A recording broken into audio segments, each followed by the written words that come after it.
After having the first pick in the 2021 NBA Draft and 5 McDonald's All-Americans in 2022 and potentially 10 guys drafted in 2023, is Dallas-Fort Worth the new basketball mecca?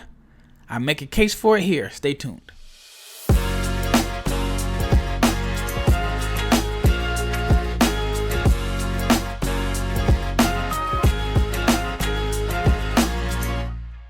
What is up? Happy Tuesday. You are listening to the Locked On NBA Big Board podcast. I'm your host, Rafael Barlowe, the founder of NBA Draft Junkies and the director of scouting for NBA Big Board. I'm a credentialed media member. I had a Dallas Mavericks media credential the last few years. I've traveled extensively overseas. I know your top prospects in the States and in Europe. And in this episode, I'm going to talk about my adopted hometown. I am not from Dallas. I'm from Omaha, Nebraska, but I've been in Dallas for the most part since 2004. It's been my home base. And I think Dallas is the new basketball mecca. Now, I know people from New York, DC, Seattle, Chicago, LA are going to disagree with it, but I'm going to make a case right here.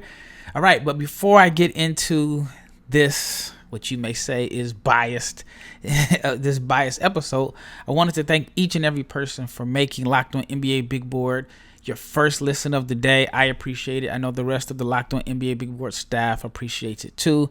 So again, shout out to each and every person that has started your day with us, especially during this time where basketball is not first or front and center in the media. So you guys are definitely the diehards out there. All right. Let's get right into it. So, back in 2016, Dallas had 3 McDonald's All-Americans, which at the time, I believe it's the most one metro area has had. I think it had happened multiple times. But 6 years later, Dallas had 5. Now, according to my estimation and my notes, I think Dallas could have up to 10 players drafted next June. Now that sounds crazy for one metro area, but I think there could be 10 guys drafted in no particular order. Keontae George, who's going to Baylor, Cason Wallace from Kentucky, Anthony Black and Jordan Walsh from Arkansas, Harrison Ingram at Stanford, Marcus Sasser at Houston, Jalen Wilson at Kansas, Drew Timme from Gonzaga, arguably the best college basketball player in the nation. Then there's Arterio Morris, who's going to be a freshman at Texas, or I guess school has started, who is a freshman at Texas. And then there's Mike Miles at TCU. That's 10. That's 10 guys that could potentially get drafted. And then there's also Max Absmith, who was a name at this time last year, or give or take a few months back, was someone that was even projected as a first-round pick after having a strong season at Oral Roberts. Kind of struggled at the combine, came back as a junior, still had a strong season, but his draft buzz has kind of faded a little bit. He is, it's an outside chance, but I didn't count him in my 10. And then there's still other players that are from the metroplex that I believe could eventually see the NBA as a two-way player, or eventually make it after playing in the G League. So again, 10 players, one metro area. It's hard to argue with that. On top of the fact that Cade Cunningham was the top pick in 2021, like I mentioned, Tyrese Maxey is also from Dallas, who I think is in a redraft, in the 2020 draft. In a redraft, he's easily a top 5 pick, maybe 3, 4, and he's also from the Dallas area. So I don't want to say I'm from here, but being here for the past few years, I've had a chance to see a lot of the top high school players, a lot of the top prospects in this 2022 high school class, the 2023 NBA draft class. I've actually had the opportunity to see them grow up. And in an article that it should come out within the next day or so, I cover how in 2014, I was a struggling videographer that had worked with some NBA players. And while I was working with some NBA players doing some video projects for them, I was so excited about working with them that I was basically charging a little bit of nothing. I was getting paid. I wasn't doing it for free, but it definitely wasn't enough to sustain and pay my bills. So I was, at the time I thought like I'm going to be the top sports videographer. Now, again, it's 2014. Not saying I'm like a pioneer in a sense, but you didn't see players doing workout videos and mixtapes. You just didn't see as much basketball content as you see today. So I was kind of early to the party there, but I wasn't really making a lot of money doing it. And so I had a friend named Matt Steffi who played rec ball with some of the rec leagues in Dallas. Also met him when I was interning with Nancy Lieberman. I think they had like some business that they were working on together. And Matt asked me, did I want to film his fourth grade team. So I'm thinking fourth grade team, I get it. You got a son on the team. You're a dad that wants me to film the games and you want basically highlights for your son. What I didn't know was that this 2022, the name of the team was the D1 Shooters 2022. So again, this is 2014. And the way my mind thinks, in 2014, 2022 seemed a long ways away. It's kind of like, now if I go to the gym and I see a team, their name, I don't know, let's just say the D1 Shooters 2030. To me, 2030 is a long ways away. I mean, I can barely think about what I got going on next week. So anyway, I'm filming these kids. Now, I'm going to their games, and I realize, like, these kids are really talented. Like, when I was in fourth grade, I wasn't doing the stuff. I mean, these kids are Euro-stepping. They're knocking down threes, shooting off the dribble. Just an extremely talented group of kids that, as of today, some of the kids have reclassified and some were a year younger. But there's like 5 of those kids on this particular team that have signed Division I or letters of intent at Division I schools, 5 of them. And then there's 2 that are playing Division I football. One guy was a top 100 football prospect that's going to Ohio State. So, I mean, some of the kids on the team are at Arizona State, signed with Texas Tech, Iona. And then there's Cason Wallace. So Cason was on this team, and he wasn't the best player on the team. Also, there's a kid on the team that signed with Ole Miss. So again, I'm filming these kids, trying to make some money. Did not realize that when I was filming these games, and I'm filming, for the other, getting footage of both teams, that the players that I were filming were in this 2022 NBA draft class. I was watching some film yesterday, just trying to go back and look, and I noticed Keontae George was playing for a team called Pro Skills. And so it's kind of crazy to me that while I was just filming this group of kids reluctantly just because I needed some money, I had early video on arguably the greatest McDonald's class or the greatest high school class from a metro area.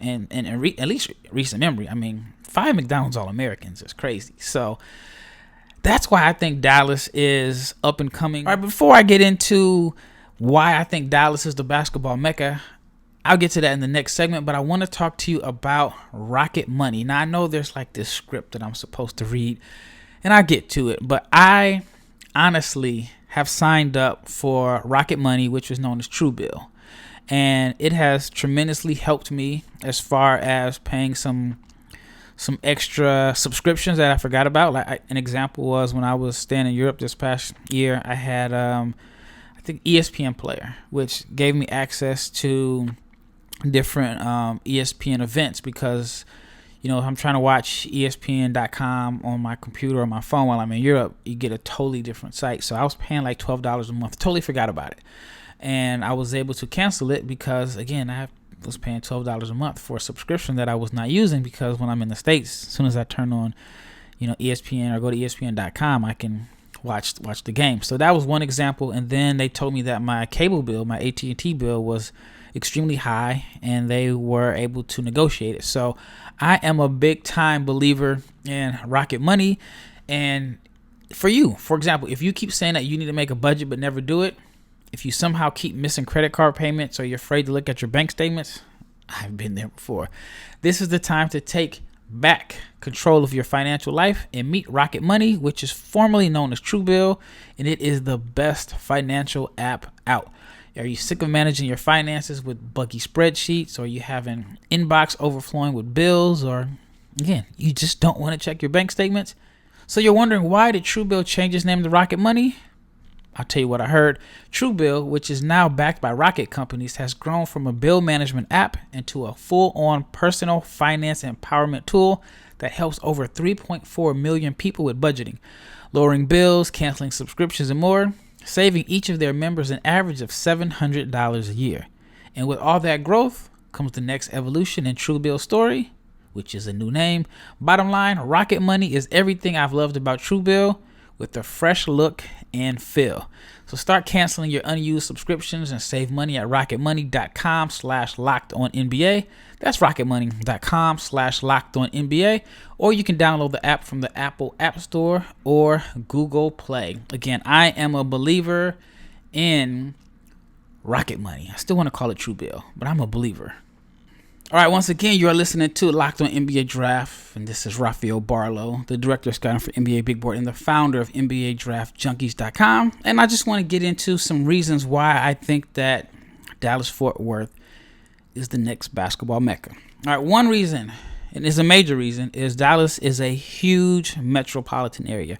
It's one of the fastest growing cities in the country. The suburbs are spreading out. I mean, pretty soon, I don't know how big you are into geography, but pretty soon the Dallas metro area is going to be like 30 minutes away from the Oklahoma border. I mean, North Texas is growing like crazy. I mean, I moved here in 2004.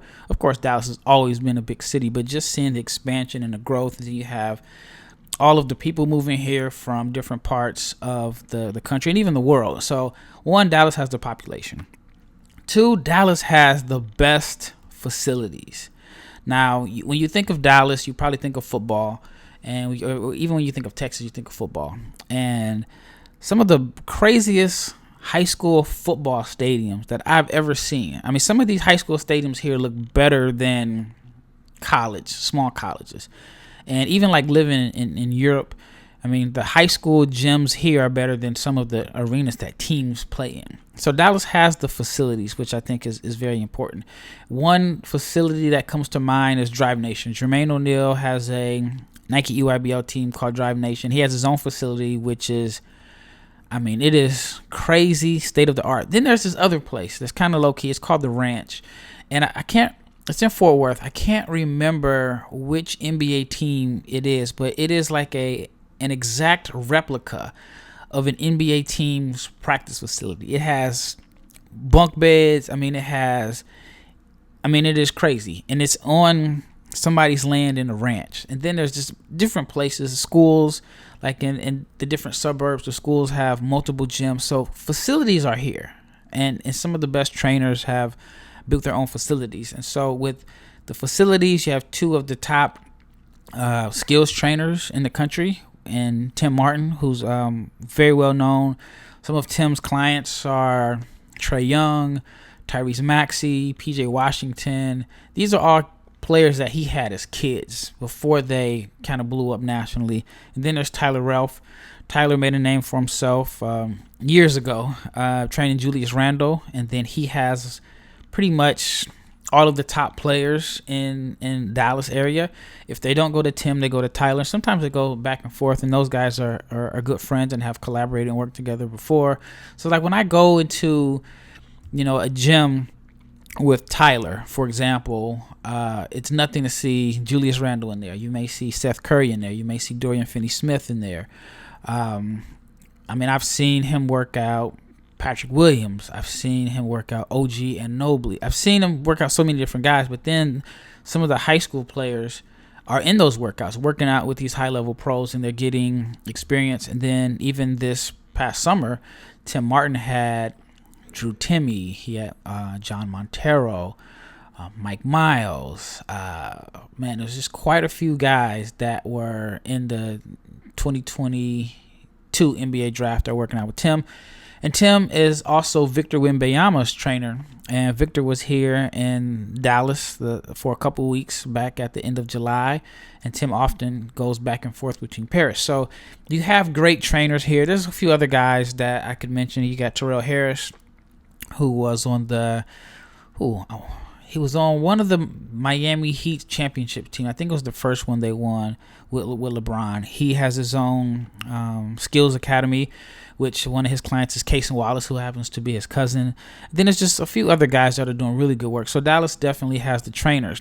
But one of the things that I think helps Dallas, especially in the 2022 class, was that these, I don't want to call them kids, but these guys that were in 2022, they had been playing together or against each other since, at least to my knowledge, 2014 when they were fourth graders. So when I'm looking at old film, I'm seeing, again, Casey Wallace going up against Keontae George. And then you have different players that are also Power 5 guys or 4-star players. And these kids played in the same system, and they have good coaching. And they were taught to play basketball the right way. And it's just amazing that at such a young age, these kids are serious about basketball, which nowadays is kind of, I mean, you have late bloomers here and there, but, you know, it's so competitive in a city like Dallas that you have to, it's hard to like make up ground and pick up the game late because guys are so far advanced in working with skills trainer, working with their ball handling. When I grew up, we just used to hoop. You know, I go outside, go to the park and play. Even though I feel like kids don't do that no more, and I think it is beneficial, but they have skills trainers and they are able to see different players that they look up to and work out with them. So everybody's pretty much accessible and the kids all get along with each other. So I think that the facilities and the access to professional players and high-level skills trainers plays a major role in why Dallas has done such a good job in producing talent. And then the competition, like I said, these kids have been playing against each other since like probably second, third, fourth grade. They compete in the summer. They compete in like these AU tournaments outside of like your Nike EYBL, your Adidas 3SSB. They have like these different tournaments throughout the summer where kids from different shoe circuits are playing against each other. So they really have an opportunity to, again, just battle it out against each other.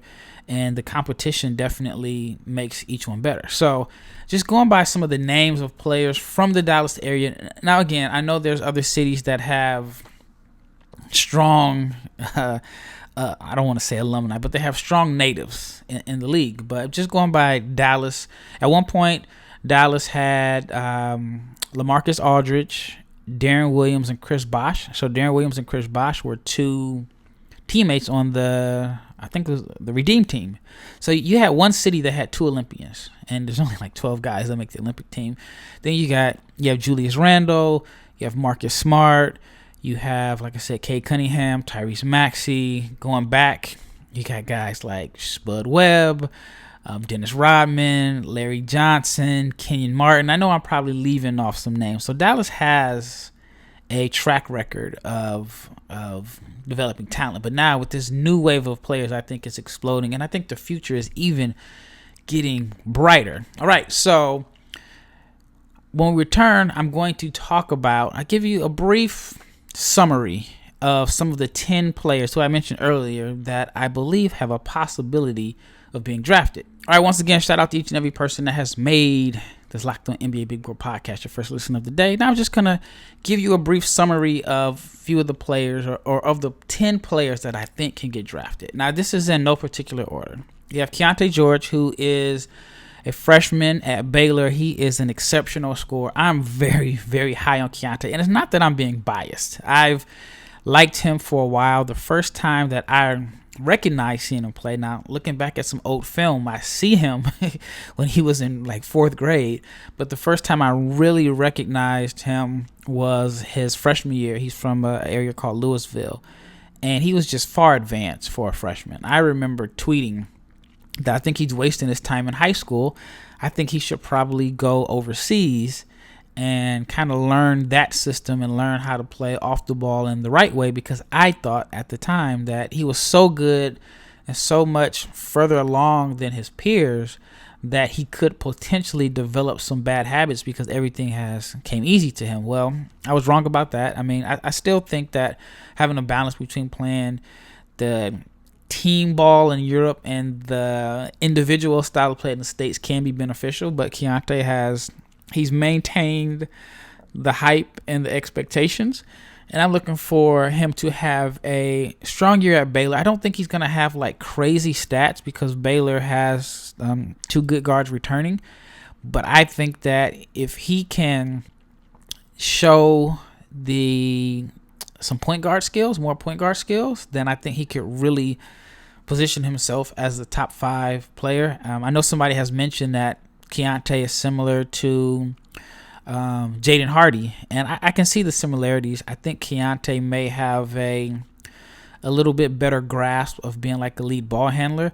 Now, he still is a scorer first, but he shows flashes of being a really good passer. It's just a matter of finding out the balance. But his outside shot is pretty. He's a pull-up shooter, can create his own shot.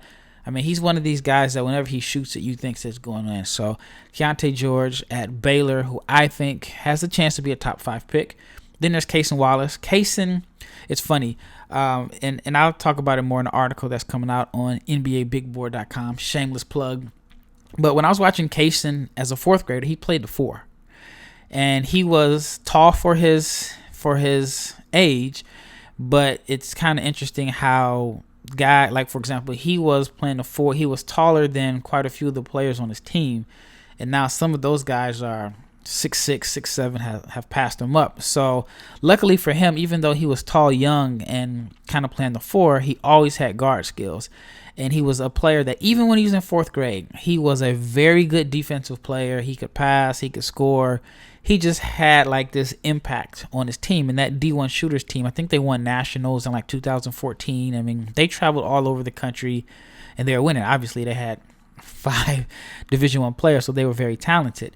And at the time, like I said, he wasn't the best player, but he has, over the years, gotten better and better and better. And his, I don't know, like the development he had playing like the 4 at such a young age, I think has played a role in him being such a good defender and such a competitive. I mean, he's so competitive. So he is going to Kentucky. He could be the next of a long line of successful guards that have played for John Calipari. I mean, you can just go at John Wall, Eric Bledsoe, Jamal Murray, Tyler Hero, Tyrese Maxey, Shai Gilgeous-Alexander, and I think Wallace could be next in that line. And he has drawn some comparisons to Drew Holiday, where he's like this combo guard, but he's an elite defender. He just does the little things that can impact winning. And I think that Cason has a chance to be the best 2-way player in college basketball this year. And then there's Anthony Black, big guard, who he played for a team called 3D Empire. And Anthony Black is, he could be best case scenario this year's Dyson Daniels. He is like a big point guard that can play multiple positions due to his size, but his greatest asset is his ability to connect and pass the ball. It'll be interesting to see what position he plays at Arkansas because he's with Nick Smith, who is also McDonald's All-American. And I imagine they're going to share the backcourt, and I know basketball is kind of positionless, but it'll be interesting to see how they mesh and they gel together because both are best with the ball in their hands, and there's only one basketball. But Anthony Black, again, big point guard, passer, McDonald's All-American, played for Team USA this summer. He is someone that I didn't have a lot of knowledge about until maybe 2 or 3 years ago. I'm actually friends with his dad, Terry. Terry played at Baylor, and I remember Terry because he played college basketball with some friends of mine from high school.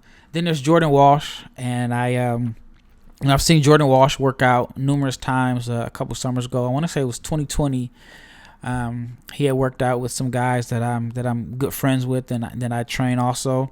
And I mean, he is an exceptional athlete. Has this chip on his shoulder, this toughness, plays hard, but he is a very, very good athlete. Has the physical tools that NBA teams look for, and Jordan is one of the players similar to Keontae George that left the Dallas area to go to a prep school. Now, Jermaine O'Neal has a new prep school that's coming out. I can't think of the name of it.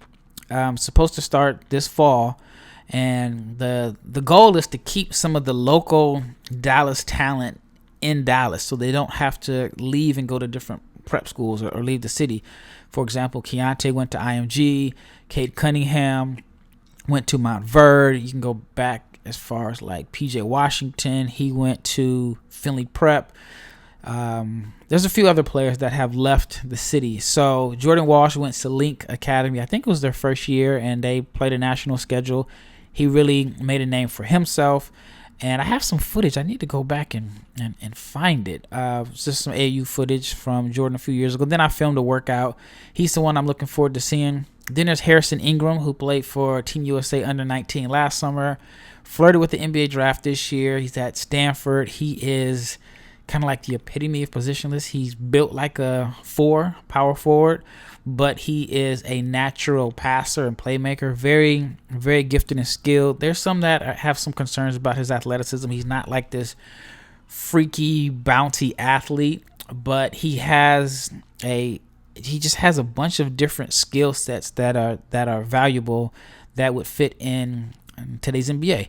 Then there's Marcus Sasser from Houston. Unfortunately, he had an injury last year, and then he flirted with the draft, did well at the combine. I think he's a top 40 player. He could potentially end up in the first round. He's a scorer. Comes from a long line of Sassers that are kind of legends in the basketball area. I don't know if it's his uncle, Jarrell Sasser, played for SMU. I remember he had the big afro. This was years ago. And then I don't know if maybe that's his dad. I don't know, but there's quite a few Sassers that I think one of his uncles, or maybe it's his dad, I get them confused, played at Texas Tech. So he comes from a long line he comes from a basketball family. And I think he's set up for a big year at Houston. Then there's Jalen Wilson. Jalen was someone at this time last year, people thought that he was going to have a breakout year.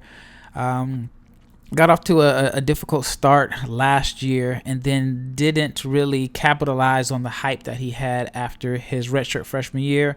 But he has the positional size. He's skilled. And he was at the combine this year. I thought he played well. I think he was in the G League combine and then ended up working his way up into the NBA combine. Decided to go back to school. But he's someone that has the size to be able to play the 3 and the 4. Has some skills. And I think with a big year at Kansas, he could definitely end up hearing his name called on draft day. And then there's Drew Timme. We all know about Drew Timme. Drew Timme is arguably the best player in college basketball. Talking college basketball, not NBA prospect. Drew is coming back for his senior year, a rare senior. It's interesting because, you know, we know what Drew can do. We know on the block he is a monster. He is impossible to defend. And on the block, he is a crafty scorer, has this Kevin McHale type footwork, good touch, good passer, just overall winner. When it's all said and done, he's going to have one of the best college careers in recent memory. And I wonder if the NIL played a decision in him coming back to school. I don't really know if he can help his draft stock coming back to school because, like, the longer you stay, the more film teams have on you, which can sometimes be a bad thing, but you never know. I mean, we've seen seniors in the past end up being drafted. One of his teammates, Corey Kispert, a couple years ago.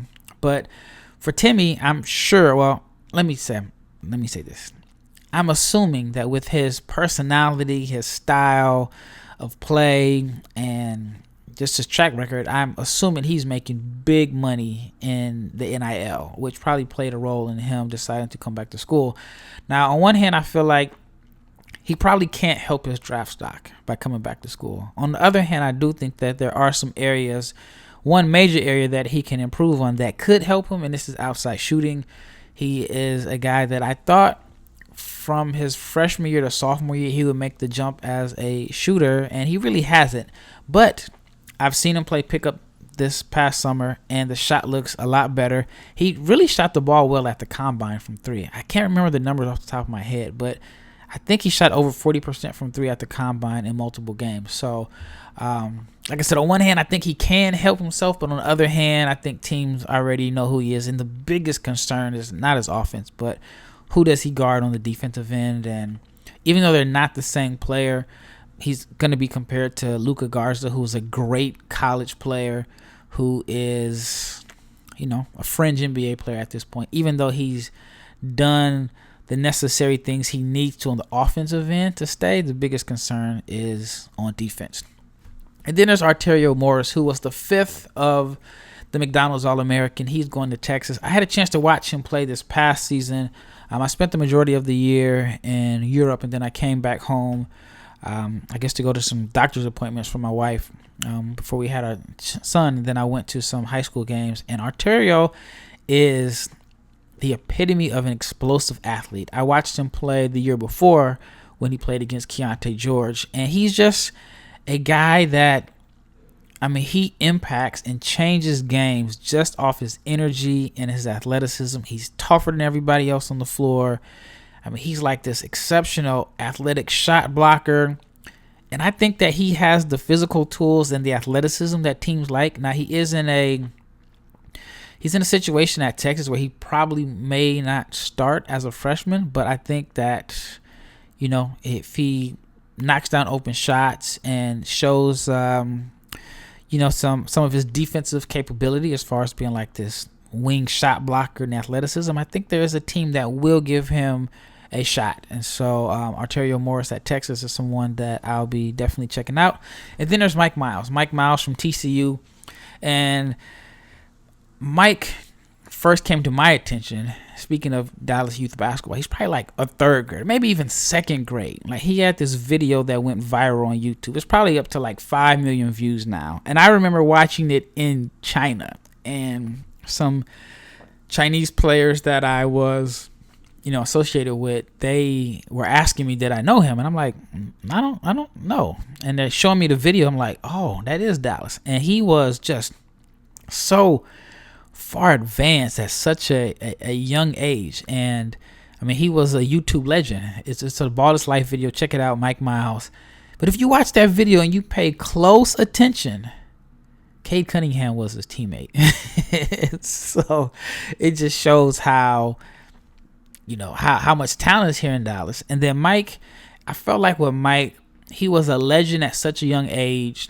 It got to the point where he was very good, and people were, I don't want to say down on him, but his trajectory wasn't what people expected. So he kind of had people that kind of doubted him or thought he was just a YouTube sensation. He ended up having a great high school career. I believe he won multiple state championships. Goes to TCU as a freshman, has a good year, and then comes back as a sophomore, has a really good year, but not necessarily enough to lock him in as a first-round pick. I think with a strong year at TCU this year, I think that he has a chance. I think that he can find a spot. At the very minimum, as like a two-way guy. But I do think that there is a good chance that he'll get drafted. And I do think that he will see some time in the NBA at some point in his career. So that is 10 guys. 10 guys from one metro area that I believe can get drafted. But then Dallas has a strong class of 2024 kids that will be graduating in 2024. I think there's 2 5-star guys. And then I'm hearing like there's this class of 2025, which is a freshman class that is so talented, just not only in Dallas, but nationwide, that NBA teams have been reluctant to trade 2026 draft picks because they believe in the talent in the 2025 class. And in that class, we're talking about the Boozer twins, which are the sons of Carlos Boozer. And then there is Cooper Flagg, who has probably the biggest summer in the United States. He's going to Montverde, and I talked about him in a previous episode last week. He would be in that class. Of course, guys can reclassify and go up and down, but those are the 2 headliners. But I have been told that there are possibly 10 guys from Dallas. Again, there's that lucky number again. 10 guys from Dallas that could end up top 25 or top 50 recruits when it's all said and done. So, again, this 2025 class in Dallas is supposed to be loaded. Well, that wraps it up. Thank you so much for listening and checking out this episode. Once again, I thank you so much for making this your first listen of the day. Now for your second listen, get up to date on the latest news and rumors in the NBA in just 30 minutes every day with the Locked On NBA podcast. Locked On NBA is your daily NBA update in 30 minutes or less. And I'm sure the topic for today that will dominate the headlines is Kevin Durant has decided, maybe reluctantly, decided to stay in Brooklyn. I personally think, and this is just off NBA draft topic, I think KD wanted to stay in Brooklyn all along. I think this was leverage to try to get Kyrie an extension. I could be totally wrong. This is just my opinion. I think if Kyrie signs an extension, which the Nets had, I think they pulled the offer. They weren't interested in extending him because they thought he was unreliable based off of the events from last year. I do think that this was a way for KD to get Kyrie long-term money, but I could be wrong. But once again, thank you so much. It's Rafael. Hope you have a great day, and I am out.